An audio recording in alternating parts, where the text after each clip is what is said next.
want to be recorded, you can leave the room. The so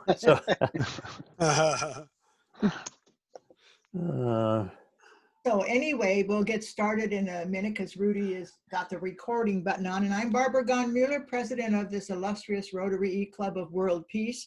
And today my girlfriend in England sent me this, and it says, once you make a decision, the universe conspires to make it happen. And I love that. I was reading the appreciations, the acknowledgements in our guest of honors tonight's books, and he appreciates so much. No wonder his books are so good. Anyway, Rudy, did you want to say something before I start? why don't you ring the bell, and then I'll say a couple things, if that's okay, Barbara. Thank you. And so with that bell, we are ready to begin our January 12th meeting. And I'm just grateful to see every one of you. Thank you for being here tonight. We certainly got a great crowd tonight, and I want to mention a few things. And Al, you might mention your guest, past congressman here, has joined us. Special welcome to former Congressman Leslie Coyne. Former is, I think, inappropriate, from Oregon, outside of Portland, District 1, or half of Portland, and served for 18 years in the U.S. House of Representatives and was right in the throe of disarmament at the peak of the arms race. And so I invited him to this meeting. That was perfect, Al. Thank you. Yeah. And Douglas, as you look around, you're going to see a lot of people that you know, like Joni from San Francisco, people who have known you since Robert Mueller's days. So you're going to find a lot of people you know. Rudy, Okay. did you want to Yes, there's a couple other things I wanted to say, please. And if everybody would, please mute yourselves, except for Douglas and Barbara. We've got a few more people coming in the waiting room here. But we had a dear peacemaker that we lost to COVID-19 last night. Garber Sturyagan had a couple PhDs. He was born in Beirut, Lebanese. He really led Lebanese education in the United States. A father, husband, father, grandfather, had a great, amazing family, a great peacemaker. He was past district governor in District 5300, which is our neighboring Rotary district, in 1999, 2000.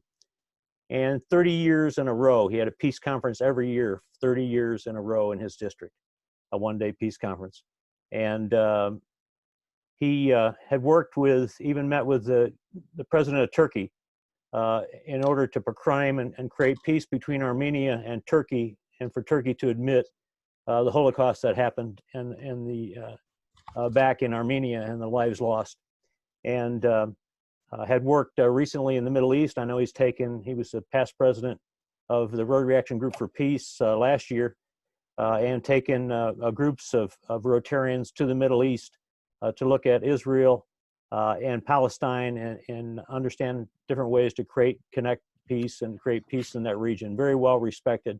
Recently, the State Department had him with them when they worked in Bahrain and UAE to establish open relationships with Israel. And so he's a worldwide peacemaker. He's a Rotarian, and just an amazing, amazing man.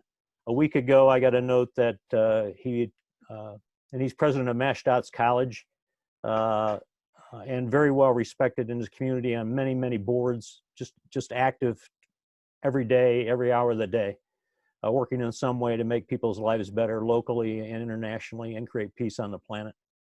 And about a week ago, I got a note that he'd got COVID. He was moved to ICU and put on life support. And the family asked for prayers. And last night, about 8 o'clock, he passed away. And a very religious man, as is his whole family. And he's a great loss as a peacemaker. And I've been kind of sad all day thinking about this. But I know Al knows him very closely and worked with him. And we all will miss Garbus and a tremendous man that he was. Al, you want to mention anything else? Yeah, thank you, Rudy. About 18 months ago, he got a phone call from his well-known friends in Armenia and requesting him to get on the next plane, which he did. And he arrived, and in 36 hours, he and others had talked the president of Armenia into resigning, and elections followed about 3 weeks later. And the conventional wisdom is that he prevented a civil war. He was that kind of guy, building friendships and being trusted over decades. And when needed in that country, called upon and prevented war. So we lost a giant peace builder last night. And I am, like you, Rudy, I'm so saddened. In fact, David Newman and I, and David's wife, and I don't know, others on this call maybe, went to Israel and Palestine just less than 2 years ago. Well, he is the leader of the group, and he took great personal risk to do that because he has a Lebanese passport, and that is frowned upon in some sections of that area. And so he maybe never would be able to go back to his birth country if he wasn't careful. So we lost a giant. Thank you for taking time, all of you, to acknowledge Yeah, and Garbus if you would go on Facebook to Rotary Action Group for Peace, they have posted up there. You can click on it and you get to his bio. We could take all night reading the bio and all the things he's accomplished. Just a tremendous man, and again, a tremendous loss. And each of us as peace builders here need to carry on a legacy of peace, and in our own way, dedicate ourselves to continuing to carry the torch to create peace in our communities, in the United States, and around the world. And we certainly do that as Rotarians and peacemakers. And now we need to double down and do it even harder. We've got more work to do and more load to carry for each of us. So I appreciate that. I only wanted to mention one more thing, and that was 2 nights from now, Thursday night, our members, we have fireside chat, 6 p.m., same Zoom link. Please join us, and we'll exchange more information, learn about each other and what's going on in Rotary and our Rotary Club. And with that, please, again, everybody, please mute yourselves. And Barbara will introduce our speaker for this evening. Barbara? Thank you. And I also want to tell you that he was the most cheerful peacemaker I ever met.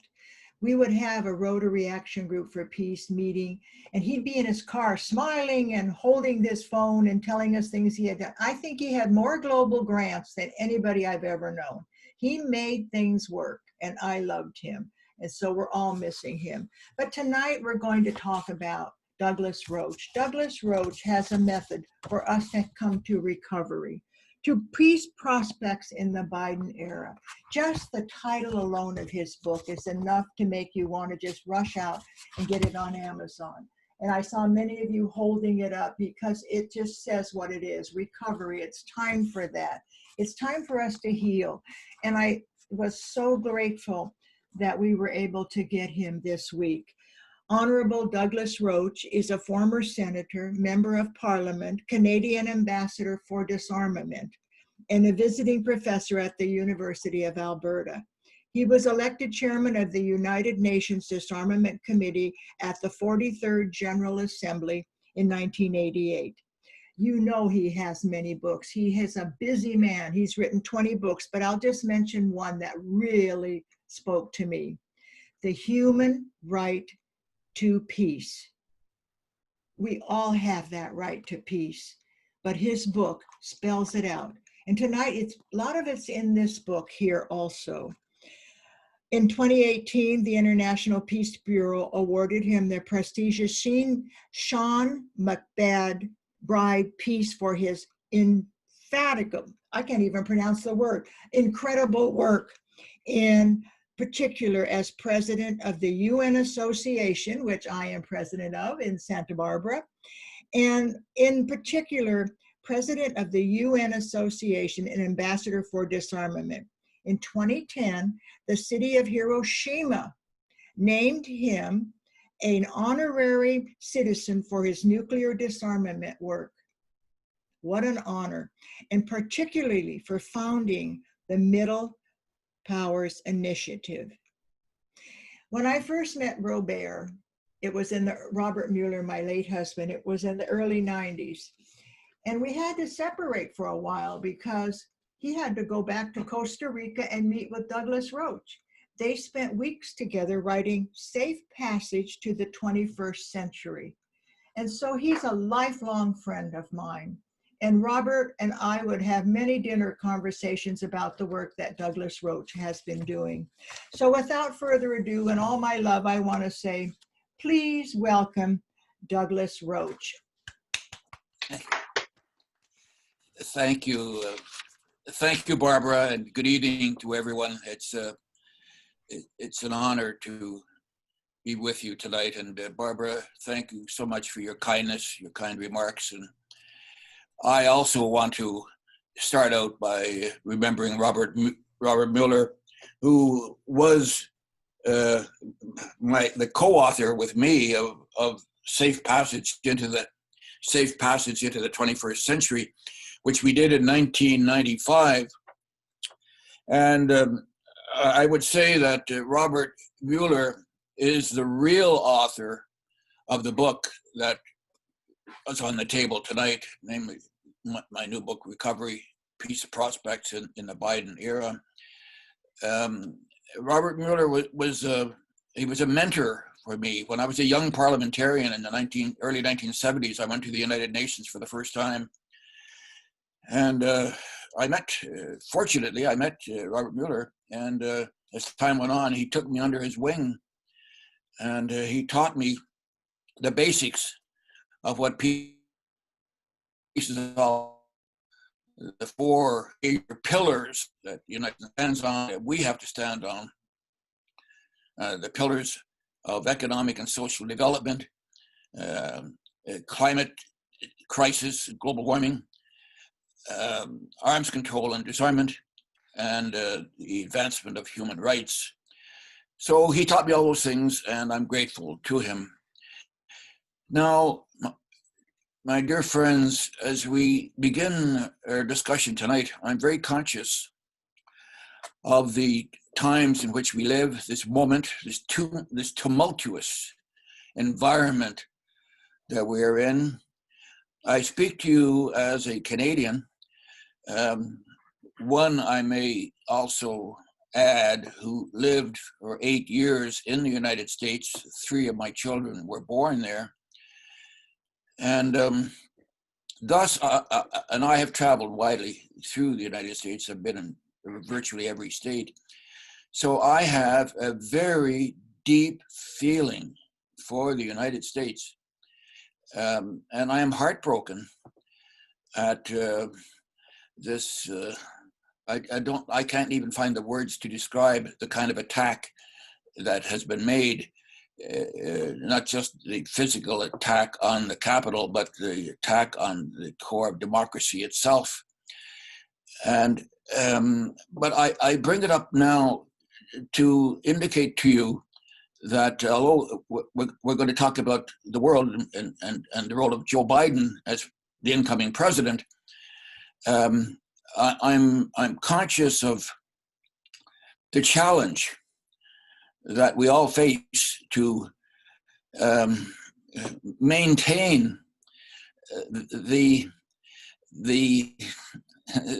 spirit of healing that President-elect Biden spoke about when he accepted the call for his election. That healing seems to be so distant today, and one might say, what right have I got as a person who's not an American to be talking about this horrendous American problem that's happening? But I tell you this, it is a problem not only for the United States, it is a problem for the whole world. And we in Canada are suffering, as is the bulk of the United States. And I begin by congratulating you on maintaining the democratic structures against such attack. And it shows the resilience of the United States. It shows the energy, the vision, the determination. The United States is going to come out of this problem that is engulfing us at this particular moment. I'm entirely confident of that. And I speak to you, I said I speak to you as a Canadian, which is true, a proud Canadian, but I speak to you as a world citizen. Not only have I been around the world many times, in many countries and cultures, but it's because I want to reflect here tonight and project to you the feeling of our common humanity, which requires a common security agenda. John F. Kennedy famously said in his 1963 speech to American University that when all is said and done, we all breathe the same air. It's one planet, and we're all in this together, in which we're facing a triple emergency in the world as Mr. Biden prepares to take office. A triple emergency of unprecedented proportions. We've never had anything in the history of humanity that equals the gravity of this moment. And I speak of the climate crisis. I don't imagine with this group, I need to spell out the details of the oceans, the land, the forests, the fires, the floods, the emissions that are going to continue to cause huge migrations of people and be the seeds of wars. The climate emergency is not something of the future. It is with us right now. It is a huge emergency. And the continued presence in our world of nuclear weapons, now nearly 14,000 nuclear weapons, all being modernized by the 9 countries that hold them.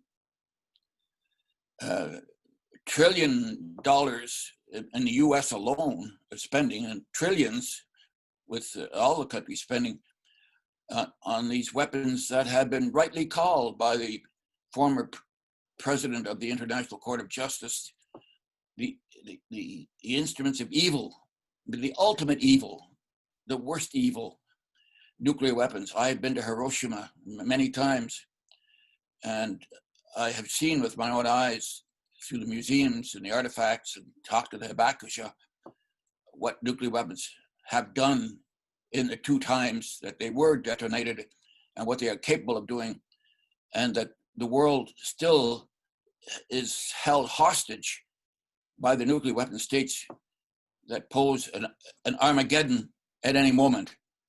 And that is not an exaggeration, since 2,500 nuclear weapons held by the United States and Russia.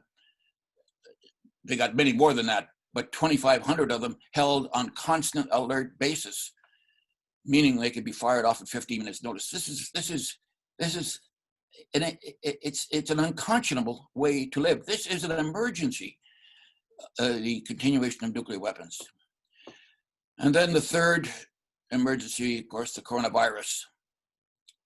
The world has had pandemics before, of course, the Spanish flu and other types of viruses. But now the way in which it has swept through whole societies, irrespective of rich or poor, north or south, east or west, and it is something that is attacking our common humanity, and we are challenged to respond with a vaccine that we're not going to have just for ourselves. I'm going to have a vaccine to protect myself. No, we need a distribution of vaccines that is equitable and responds to the crisis that is truly a human crisis. So these are the 3 emergencies that we're facing. And as I said, in the history of the world, the confluence of weapons of mass destruction and climate and pandemic is a huge hill to climb. So I look to Mr. Biden. I don't, in my book, I do not present him as the savior who's going to, sweep in with his entourage and cure all the problems overnight. Not at all, not at all. But he will bring a different approach, one of openness and restoration of multilateral efforts to rebuild institutions for peace. I first met Joe Biden in the year 2001. It was at a conference in Philadelphia sponsored by the Global Security Institute. And it was a conference on the relationship of missile defense with nuclear weapons, how missile defense was going to spur on a nuclear arms race. And Mr. Biden was the keynote speaker at the dinner, which preceded the day-long conference. And he greeted me. I was a senator at the time, and he greeted me as a fellow senator. He was a senator from Delaware.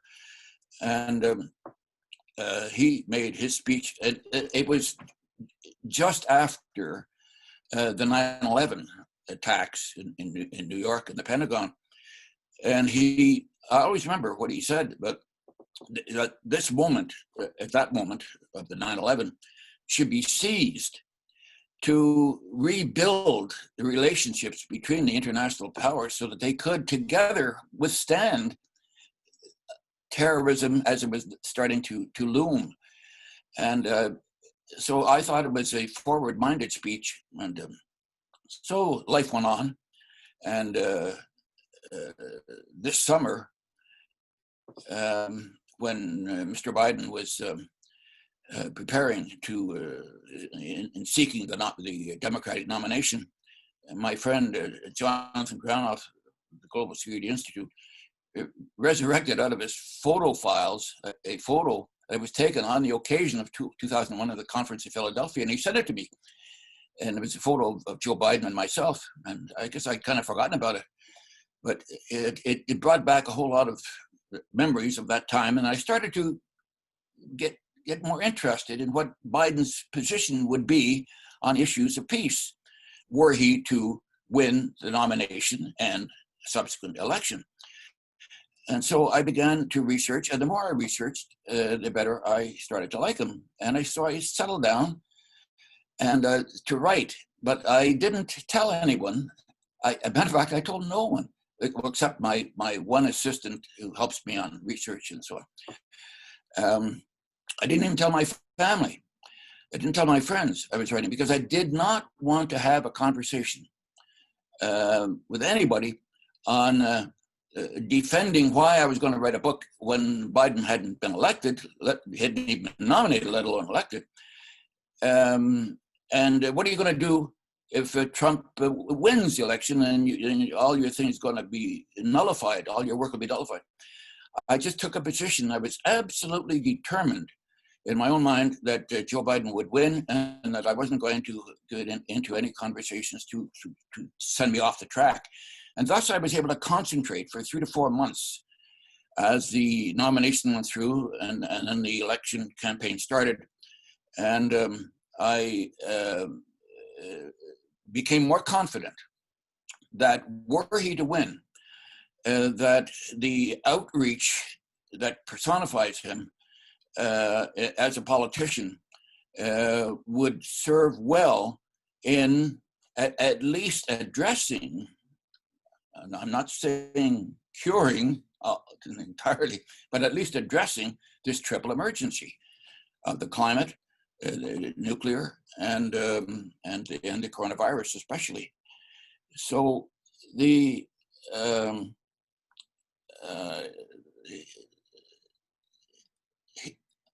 I thought that when he became when he was elected, he displayed in that speech on November 7th, particularly, the attitude that I think captures what he is. So I'd like to read to you just a couple of paragraphs of near the end of my book on Biden, where he has just before the election. This is the beginning of the last chapter. 19 days before his election as president, Joe Biden, when asked at a town hall meeting how he would reduce the acrimony paralyzing politics, answered, "We've got to change the way we deal with one another. We've got to listen to the other guy." That answer is the essence of Biden. 44 years in public office established his reputation as an ameliorator, one who works with others to improve the existing situation. An ameliorator does not display ego, does not shout, does not force their opinion on either side of a battle. Neither is such a person a milquetoast, sponging up every argument. An ameliorator holds on to the principles involved and applies some healing balm in seeking workable solutions. An ameliorator can be both an idealist and a pragmatist, for these characteristics are not necessarily opposites. The qualities of vision and street smarts do not have to be antithetical. The idealist asks, as Senator Robert Kennedy famously once did, why things cannot change.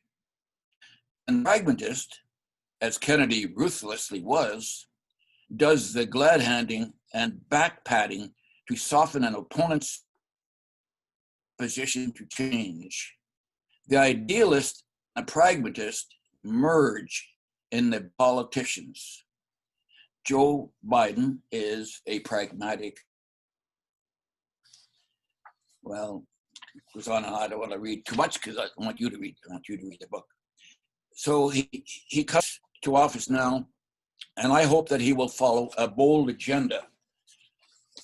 He outlined the kind of thinking that is necessary. It's thinking that is found in the Green Plan, the New Green Deal, but without calling it that, to scare off a lot of moderate voters. But Biden's $2 trillion plan to escalate the use of clean energy in the use of transportation, electricity, and building sectors to significantly cut fossil fuel emissions is a credible start to showing some leadership in coping with the climate change crisis. And US leadership in climate change is essential to spur global action. You see, the international agenda it requires multilateralism and input from all quarters, many quarters.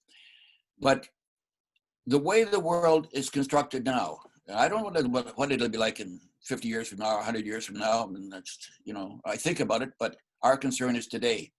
And right now, the world agenda is driven by the United States. And thus, when the present president, soon to be ex-president, pulled out of international agreements, many of them, as you well know, this threw a monkey wrench into the international machinery and slowed down the ability of the world to respond to this triple emergency that we're facing. And thus we have the world generally, has entered into a floundering state.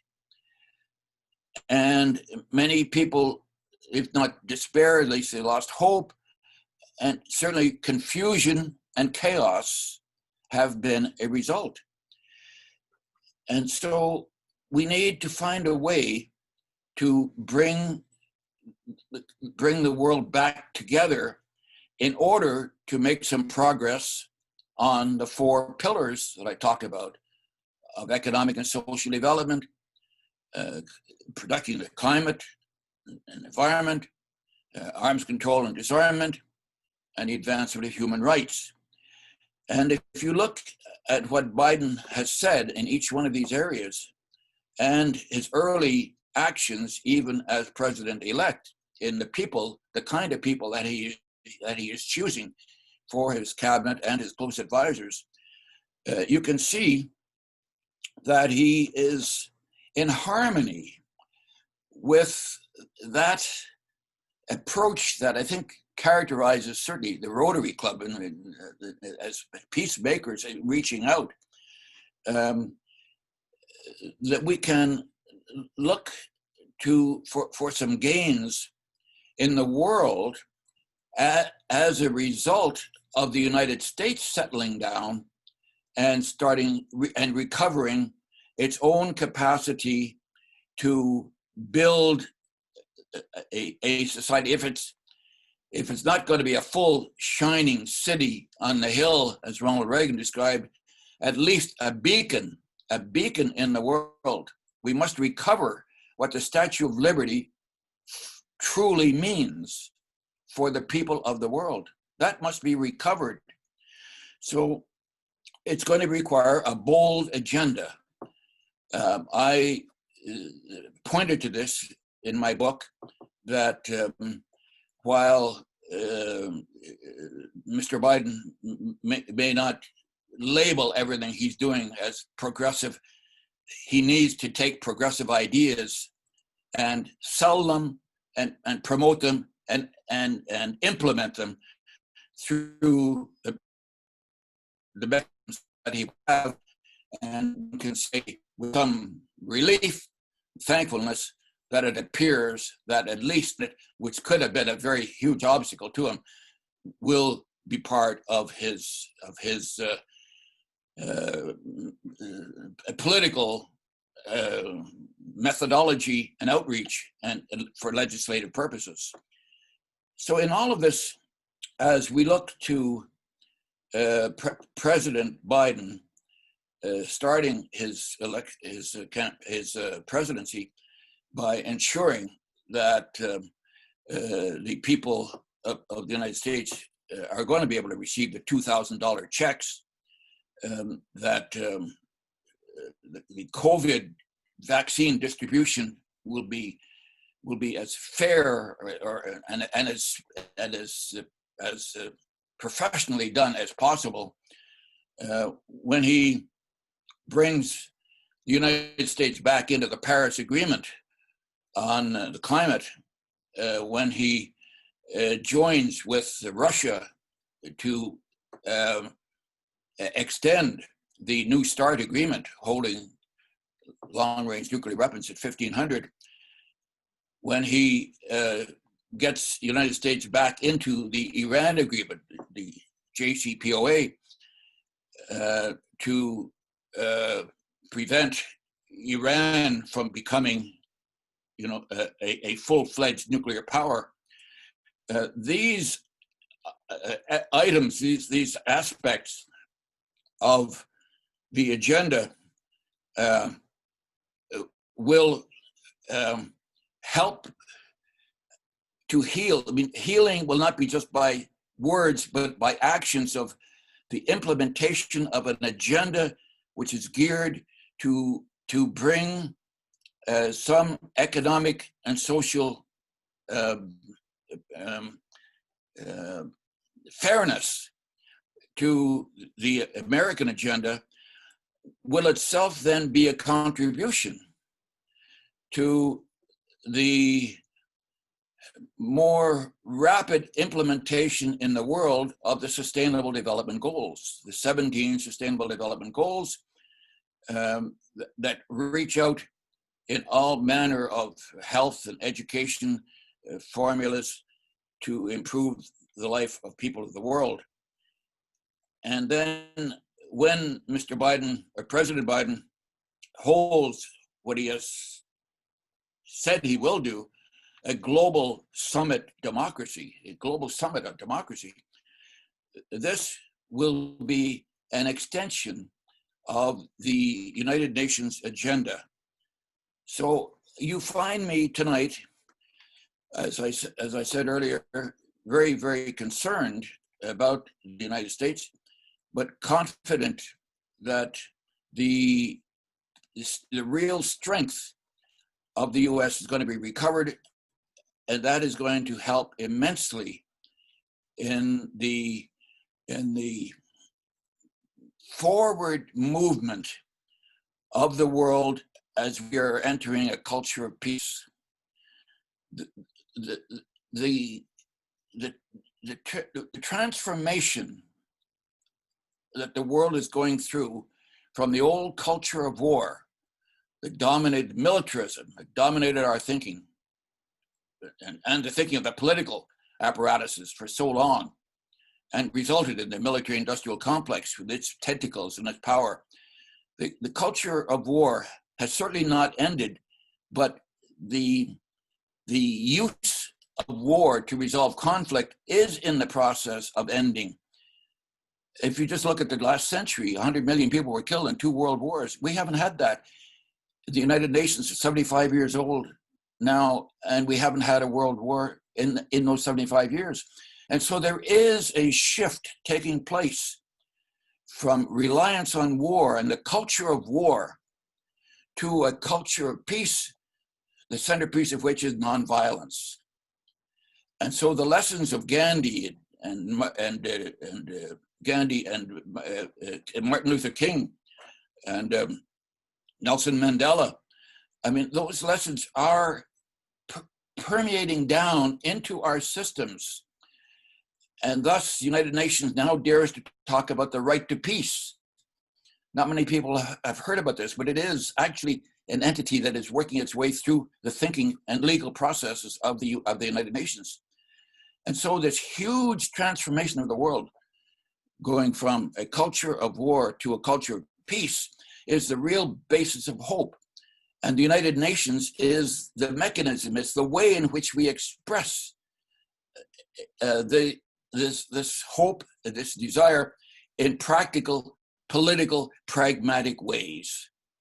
So I think that's probably enough for me to say at the opening. I'm inspired by the work of the Rotary that I've seen in many parts of the world. And I just want to tell you how much I appreciate the work that Rotary does, and your affiliates and your associates and all the people, the creativity that is alive in the world today is wonderful.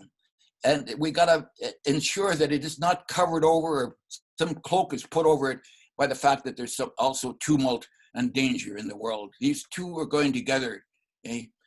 And we stand here tonight to ensure that creativity will give us the culture of peace in the world that we deserve. Thank you very much. And from your mouth to God's ear, because that's what we want.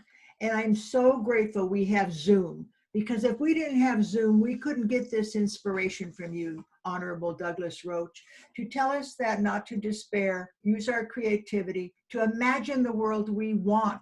That's where it begins. I started tonight with this little by Ralph Waldo Emerson, and it said, when you are convinced, once you make a decision, the universe conspires to make it happen. Ralph Waldo Emerson. You said the president was B. Biden, and you started your book convinced it was going to happen. That's what we have to do for peace. We have to be convinced that the culture of peace is upon us, but we all have to play our part, as Garvis did, as Al Jubitz does, as Rudy does, as all of us do. So we're going to open it up for questions now. Rudy, would you like to ask the first question? Yes, and please post your questions in the chat room for us, please. And I'll be asking those questions because we have a huge number of us online. The first question is comes from Al Jubitz, and it's in relation to the current Joe Biden's transition team and his cabinet members. Do you have contact with any of his transition team? that might deal with nuclear weapons or anything else at this point? No, but I have met some people who are in I guess the wider circles, you might say, of the Biden world, but I do not know the present cabinet members. But I followed a number of them for years, and I'm very impressed with the president-elect's pick for the ambassador to the United Nations, Thompson, who has is a professional diplomat and with great experience in Africa, and so I'm pleased. I'm pleased with what I see so far. One of another question came in, and it's kind of one we ask all of our presenters, is what do you think we could do here as individuals in our Rotary E Club of World Peace and as Rotarians to help in this process? Well, look, I get asked this question a lot, and everybody has to look into their own lives. I mean, we're all in different circumstances, we're different walks of life and so on. But when I pointed to the 4 pillars of the peace agenda, economic and social development, climate, environment, and arms control, and human rights, there are countless civil society organizations, NGOs. I mean, there are millions upon millions of people who are involved in these kinds of groupings around the world, who are literally affecting the development of policy and carrying out the thinking that has led to better policies in these areas, and the involvement of people. So my first answer to your question is to find a way to be involved. And the second, to express yourself. We don't express ourselves enough. And I just give you an example. In my own country, I'm writing a piece on the Prohibition Treaty. The treaty on the prohibition of nuclear weapons is going to enter into force on January 22nd. And so I was doing a piece for it for the Hill Times in Ottawa. And so I was interviewing some government officials about this. And they made the point to me that they don't get any letters. So they have a hard time trying to tell their own ministers, political leaders, why it's important. Because when there isn't a public manifestation of view, I mean, how did slavery and colonialism and civil rights? It was because there were huge movements. And how did those movements get started? Well, they're individuals, and so this question forces me to read the final paragraph of my book. This book, so I'm going to read this with your permission. The Biden era has started. A great cleansing is underway. The shouting continues, but no longer prevails. Idealism can breathe again. Pragmatic managers are at work. The prospects for peace have brightened. The question everyone should now ask is, what can I do for peace? So we have to look into our own lives. Yep. Good comment. We have a question, and you touched on it with the nuclear agreement. Do you see a time that the major nuclear powers at the UN would sign on to a prohibition of nuclear weapons that would make movement in this area stronger? That is a very, very interesting and important question. Right now, particularly the 5, well, there's 9 nuclear powers, but the big 5, who are incidentally the 5 permanent members of the Security Council, charged by law with maintaining peace and security in the world, and thus, and they think that maintaining their nuclear weapons is a contribution when it's absolute reverse. And so they're fighting the Prohibition Treaty. And I have to say, with some regret, that the United States led the way in the fight, commanding its NATO partners not to even attend, let alone sign the treaty, and pushing just recently the NATO countries. I know they're pushing because I'm in Canada and I know how Canada's been pushed. I'm dealing with this every day. I just wrote a piece today on this very subject. So the pushback by the nuclear weapon states against the Prohibition Treaty is strong. And it demonstrates to me that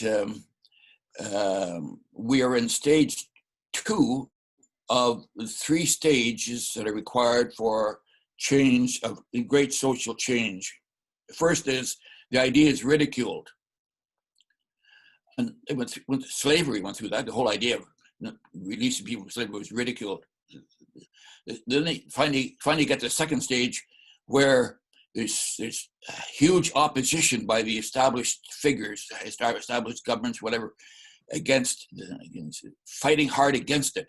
And third, it's finally accepted as conventional wisdom. So we're in stage 2 of getting rid of nuclear weapons.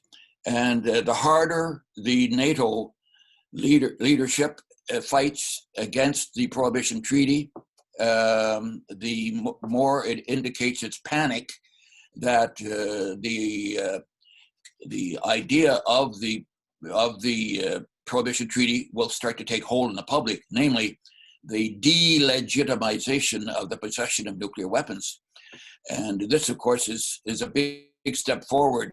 The Non-Proliferation Treaty enjoins states to, under Article 6, to enter, to pursue negotiations in good faith, toward the elimination of nuclear weapons, which they've never done in 50 years.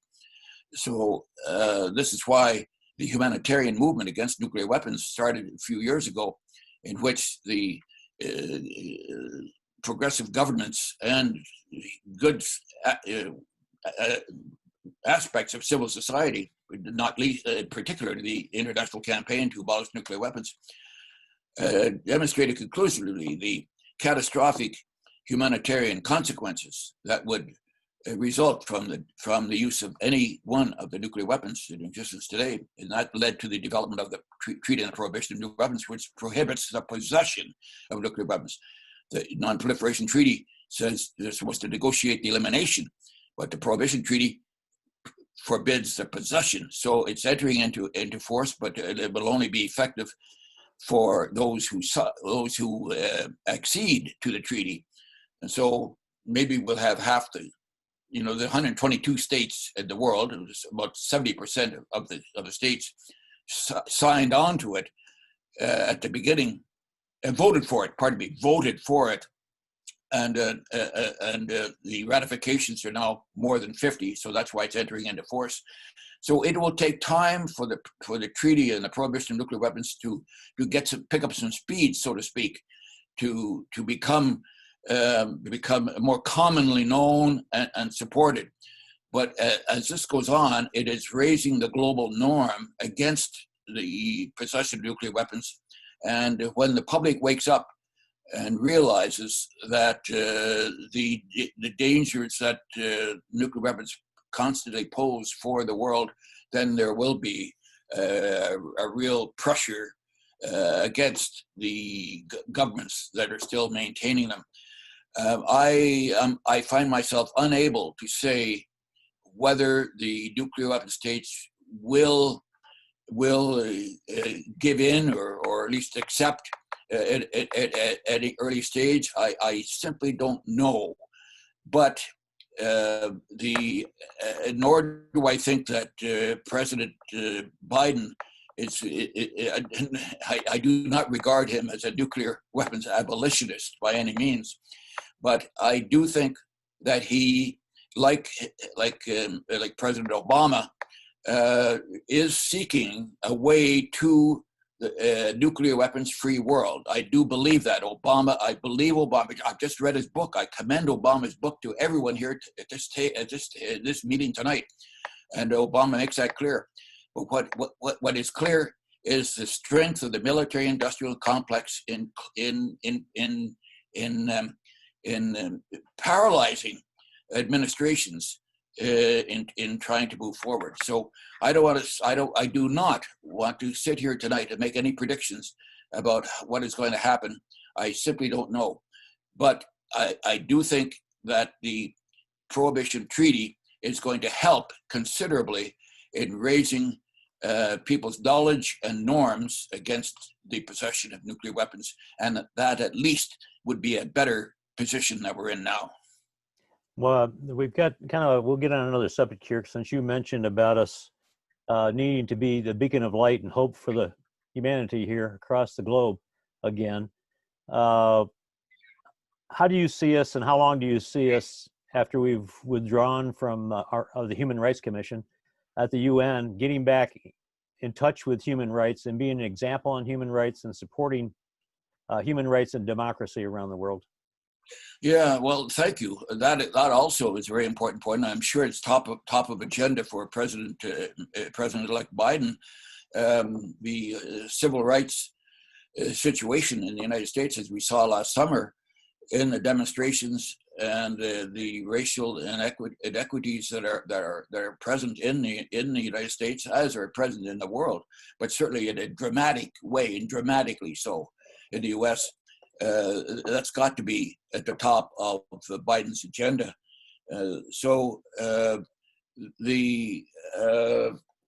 I would say that what the United States, the Biden administration, would send a pretty strong signal in this respect.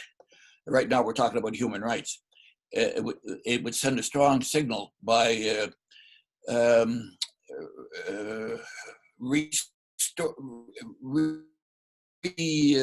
readdressing how the International Criminal Court works. I mean, the U.S. has brushed aside or downgraded the International Criminal Court, and I think the showing respect for it, the showing respect for other institutions of the UN, to the whole UNESCO, and rejoining the Human Rights Council, those are steps that I think will advance the ability of the world to deal with the racial and cultural and ethnic and religious disparities that we still have. I mean, I don't want to be misunderstood here. This is the second time I'm saying this tonight. I do not see Biden as the super magician, is going to, no, but at least opening the United States in a more respectful way of outreach to underline our common humanity. It will itself unleash institutional progress and strengthen the frameworks that the United Nations has been building for 75 years. Not going to be done overnight, but I do think that we can look, if we look for like in 4-year periods, time periods, presidencies, if we hold this meeting in 4 years from tonight, I'm willing to present the argument that all of us are going to feel better about how the U.S. has coped with and responded to the human security challenges to make our world a more livable, human, and sane place. Is the certainly there have been tensions even between the U.S. and our northern partners here on the Canadian side. Do you see Canada being active with us in carrying democracy and promoting peace in the world? Oh yes, yes I do. For Canada, boiling it all down, kind of, our foreign policy has traditionally had two principal aspects. First is managing the relationship with the United States. The United States is 10 times more populous than Canada, and financially and everything else. I mean, as they used to say, one of our prime ministers used to say, when the United States sneezes, Canada gets pneumonia. I mean, it's a huge impact on us, and so we the trading. I think it's two. I think I may be wrong, but I think the figure is $2 billion a day is exchange and trade between the two. That's how big this relationship is. So it's in our interest for the United States to be well, not just friendly, which we are friendly, but I mean, but to be on the same philosophical or political wavelength. And the second aspect of our foreign policy is to express ourselves, our values, through the United Nations. Multilateralism.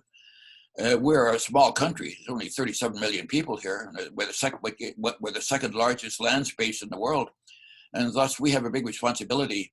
And some of us, are constantly telling the government of Canada that we do have responsibility to immigration, refugees, international aid, peacekeeping, and we have not measured up fully in latter years, for reasons that would get me into a recitation of domestic problems that I don't think you want to hear. But nonetheless, our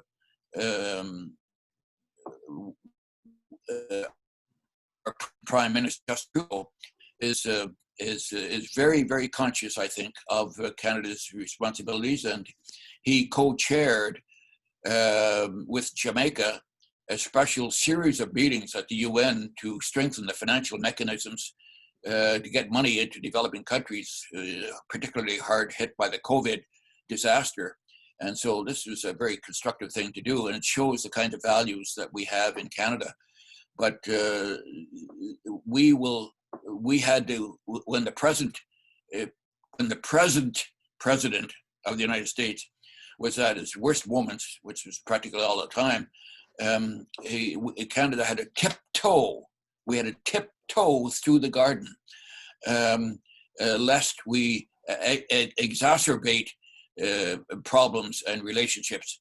I think that with Mr. Biden, it's going to be a different story, that we'll find ourselves with a common purpose. No, that's super. That's super. Yeah, we appreciate that. And I got one final question here, and it's really on immigration and human migration. You've talked about climate change, and we know that we've got more human migration going to be happening from climate change, even more than there's in the conflicts. And where do you see changes in immigration into the United States, into Canada for that reason, but across the world here? Where do we fit in, and what's some right ways to handle it? Well, I cannot resist saying that a way not to do this is to build walls. And the walls is a terrible thing that they did, but it's the mentality that's even worse. We can't shut out the world, and so we need bridges, of course, naturally, between communities and different parts of our world. The climate crisis has already provoked a migration. In my book, I have a bunch of numbers, but I don't keep them all in my head. I think there's 85 million people that are displaced today, and many, if not most of them, as a result of the inhabitability of the places where they were living. And for example, the Syrian war had its roots in the climate crisis in those areas where people just couldn't live on, the land could not sustain them as a result of the arid conditions brought about by the climate. It changes. So we're going to, as this worsens, and before it gets better. Now, I do think I have to conjoin my answer to your question on immigration to what I think is going to be a strong contributor to the solution to the problem of people forced to migrate, namely renewable energy. So I think that renewable energy is coming down the track very, very fast. It's overtaking the petroleum industry right now, this year, in investment. And so if we can get through the next 20 to 30 years, I think that the world will be in a better position as a result of the full implementation of solar and wind, and bioenergy, and all the accoutrements that go with that. Our way of producing energy is going to change, and the principal gain from that will be lessened emissions, which will make the planet, the warming of the planet, the speed at which the warming of the planet takes place will be reduced, and maybe brought into balance in 50 years. I don't know, but there's a lot of experts that think that if we really get serious about such things as a carbon tax and the investment in renewable, the combination of all this will help the world recover a process of development that is not that does not cause more deadly pollution. So for the moment, we have migrations of peoples, and I think we have a responsibility. And certainly in Canada, I'm always saying this, Canada takes in about 300,000 immigrants per year. It's probably not, we probably should do more, but at least it's that. And refugees, I think it's pretty sad. It's more than pretty sad. It's disastrous that the United States, it's closed its doors to Muslims and to perhaps other people, and I don't want to, especially if this is the last question, I don't want to end on a note. I do not want to end on a note, which I'm preaching to the United States. We here in Canada have a lot to do too, but in the world generally, I think that the attitude of the rich toward the poor has got to change. That is not just a question of us handing out, some what we have, excess wealth and so on, that we're going to, we'll give you, if you're really desperate, we'll give you something. No, we need an equitable, we need a reformulation of how our rights, of how our human rights are expressed, and how we treat one another in the world. We have a responsibility one to the other. We have a responsibility to the planet. This is the rise in civilization that is taking place, and that's why now I'm ready to close, because I've got from your question on migration, I've got myself back to where I really think the world is in the process of improving itself, with lots of terrible things there, to be sure, but there's millions of us who know what the right course is in the fields of development, sustainable development, climate protection, getting rid of the worst forms of weaponry, and holding our human rights is sacred. That was not just a question of respecting, but that we were infusing one another in a common world with a common creator and a common destiny. That is my hope, and that is my good night to you. With my That's a deepest thanks to all Douglas. of you. Yeah, perfect. Douglas, thank you so much for sharing with us tonight. I'm going to mark my calendar here. We're going to invite you back in 4 years to see if you're right. I don't know where I read. Inshallah. Yeah, there you go. And before we have Barbara close here, all the visitors on tonight, if you're in a Rotary Club, welcome from another Rotary Club. Join us anytime. If you're not in Rotary, visit us and go to our website, fill out an application, and we'd love to have you join our club permanently here as members of our club. And so thank you, and Douglas, with that very positive speech here. And we can probably fix this in 100 days, but we'll be okay. We'll get through it. Barbara, back to you. I want to thank you, Douglas. You gave us such a hopeful presentation filled with facts. But one of the things that I just kept thinking, if we only make our voices heard. My late husband, Robert Mueller, wrote a letter a day to some head of some state. And Ted Turner would say, as Robert would say, why don't you ever read my mail? And Ted Turner says, you write too long, write me a shorter note. So write a shorter note. If you know anybody, even if you don't, let them know what you're thinking. Let them know you want the agenda for peace. And then after I finished your book, I wrote Common Humanity, Common Agenda, One Planet. Now just think what that means. Common humanity, common agenda, one planet. And then I want to share a little kind of a aha. As I said, I sent Al Jubich your book. Well, when the book arrived, he was reading the Obama book. He literally closed it and started reading your book. What does that tell you, Douglas Roche? That you have a book that needs to be read by all of us.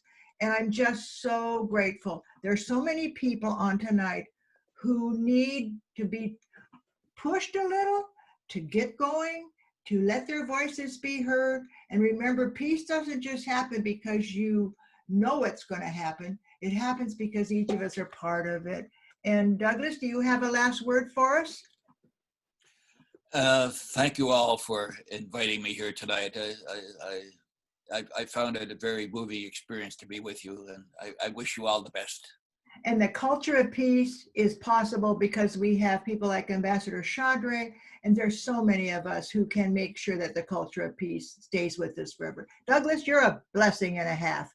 Thank you for being here tonight. And all of you, stay safe, please. We want you to stay in our Rotary E-Club of World Peace.